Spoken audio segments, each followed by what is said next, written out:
And I think that's part of the success of, obviously, both the Como and the Observatory, that you allowed your staff to be individuals, polite, correct, appropriate, but they could be themselves. Yeah.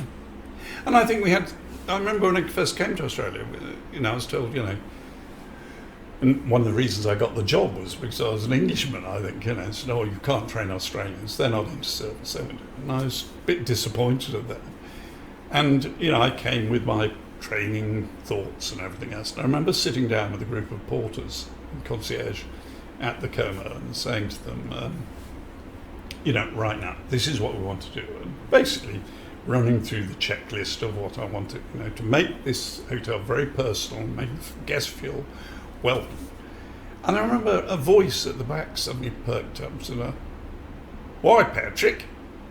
And I thought, first of all, I'd never been called Patrick in my life. It was, at school it was Griffin, hotel at Griffin, then I became Mr Griffin, suddenly being called Patrick. I was taken back and I said, well, that's the way you do it, but why? And I thought, oh, and that was really a defining moment for me. Because I then sort of said, okay, and those days it was flip chart. Yep.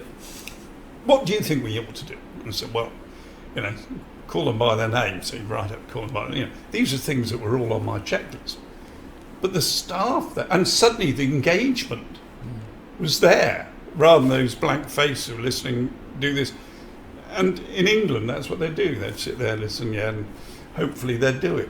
Here, they actually took ownership of these things. And we kept these flip chart papers up behind the scenes for months after we'd opened them. One day, that particular guy sort of didn't do what, and I said, come here. I said, didn't you write that up there? Wasn't that yours? Yeah. Sorry, won't happen again. And it really did. It changed me. And I mean, to me, Aussies can be the best, staff you could ever have, as long as you allow them to be. Yes, you set guidelines, but you don't dictate to them what to do. It's a case of giving them a little bit of flexibility so they can own the situation. They can put their own mark on it and that comes through to the guests. I do remember we had Sir Evelyn De Rothschild, who I'd sort of crossed swords with as such in England, and he was a terrifying man, and he was coming to stay. And I remember saying to Michael, who was the concierge at the time, no, he was a dormant at the time, I think, and saying to him, look, we've got Sir Evelyn coming tomorrow, for God's sake, don't be too familiar with him, pull your forelock, yes sir, no sir, what do you mean? And when he arrived, I went down to meet him, there was Michael. Good day, Sir Evelyn.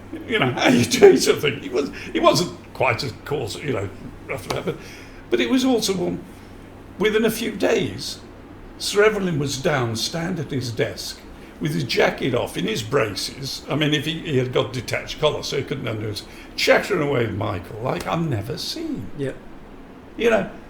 Australians have got a way with them that they can, they can just chat.